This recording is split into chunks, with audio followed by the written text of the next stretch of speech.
Hello guys! At galing kami ni Daddy na malengke. At ito, check nga natin kung ano ang aming pinamalengke. Dun sa Asian store. Asian store kami napunta. At ito, open na natin. Ano ito?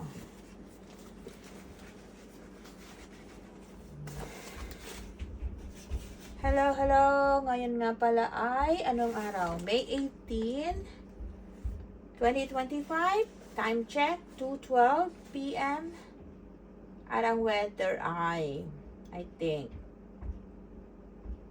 4 kaninang maga. So, mga 5 na yun siguro. Or 10 or 11. Malamig kasi, kaya ayan, naka-jacket kami. At ito nga, yung binamili namin. Nagpunta kami sa Asian store. Una, nagpunta muna kami doon sa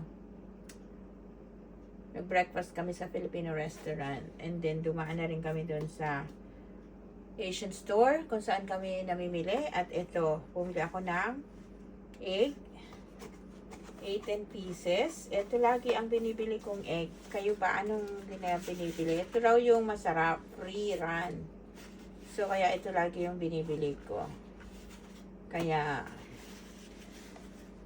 maganda to. Kasi ito yung mga manok na tumatakbo. Yung open sila sa range. Kaya, so ito doon siya pinupulot. Hindi sila, sa mga gamot.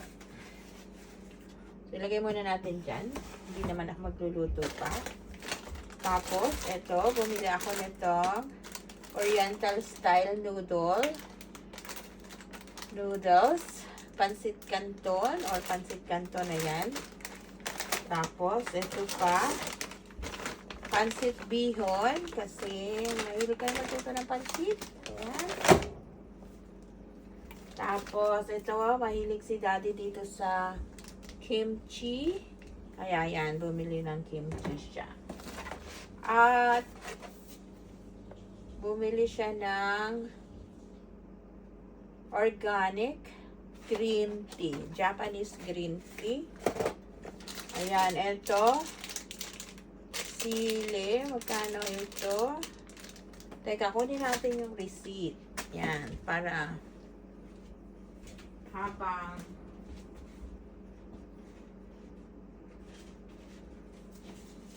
habang ina-unbox natin, alam natin ang presyo. Ang chili, magkano? 3 something ito.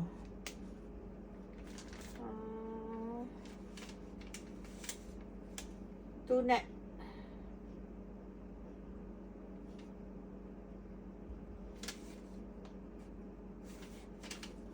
Magkano ito?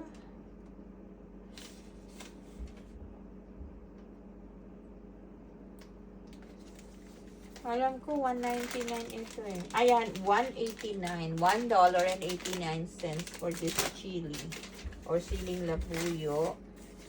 Ito, mamaya na natin kung check yung mga pinamili. Pag may presyo, sabihin ko sa inyo yung presyo. Pero ito ang mga price. Okay? At, bawang. Ito yung parang, galanga. Luya din ito eh, kaya lang puti. Tapos ito, may presyo itong sitaw. Ayan ang sitaw. $3.44. At ang ampalaya, $2.93. Ang liliit ng ampalaya, oh. Masarap ito sa ginisang may itlog. At bumili din siya ng luyang dilaw. Ayan. Masarap din itong tea.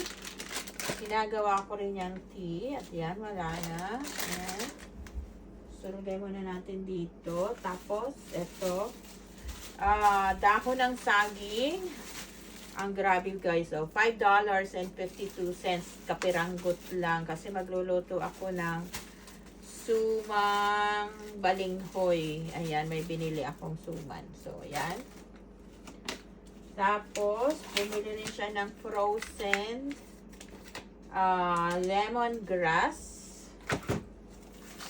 Ito, bumili rin kami nitong shredded young coconut. Makapag-buko salad. At ito raw, isasahog na ito doon sa lulutuin niyang beef. Ewan ko, ano ba ang tawag doon? Ito, bumili rin kami nitong dumpling wrapper. Tapos, ito ang binibili ko lagi. Itong frozen malunggay. Wala naman kasi dito mabibiling sariwang malunggay. Bihira lang pag meron at napakamahal. Katulad na nga lang nitong dahon ng saging, $5.52. Samantalang dyan sa atin ay hinipitas lang natin sa kapitbahay or sa puno ng saging. Ito, bumili ako ng grated cassava. Dalawa. Kasi nga gagawa ako ng sumang balinghoy. Or sumang, anong tawag dito? Kamoting kahoy. Sa amin sa Batangas ang tawag ay kamoting kahoy. Sa ibang lugar ay balinghoy. So ito meron pa rin siyang, tatlo pala yung biniling shredded young coconut. At ito rin yung nabibili namin ng saging, frozen. Yan, frozen naman lahat dito, guys. Ito, bumili din ako nitong patani or baby lima beans. Ito ang gusto ko, yung maliliit na patani. Siyempre, frozen din. Yan. Ito. Tapos, bumili ng patis. Ito, fish sauce. Ano ito, yung coconut water or sabaw ng buko. Ito ang galunggong, frozen galunggong. Lahat din yan isda, frozen din. So, isasain ko tong galunggong at ipiprito daw ni Daddy pagkatapos may saing. Pero lalagyan ko ng konting dahon, yung matitira sa pagbalot ko ng suman. So, ilalagay ko rito para masarap ang lasa. At bumili rin si Daddy nitong pusit. Ayan. Mag-aadobong pusit. Tsaka, ito guys, bumili na ako ng malaking calamansi extract. Kasi mahal din dito bilhin yung calamansi na fruit. Bumili na nga naman ako nitong piga na siya. So, lalagay mo na lang siya doon sa pansahog mo. At ito, ang chicken and chubi, pagkain niya. Ayan, wala na. Tapos na. Yan lang ang binili namin. Tapos magkano ito? Ang binayaran ko dito ay $127.19. Kasama na yung tax. Magkano ang tax? Kasama na yung discount kasi membership. Aba, wala yatang tax ngayon. Ay, hindi, may tax. May tax ngayon. Ayan.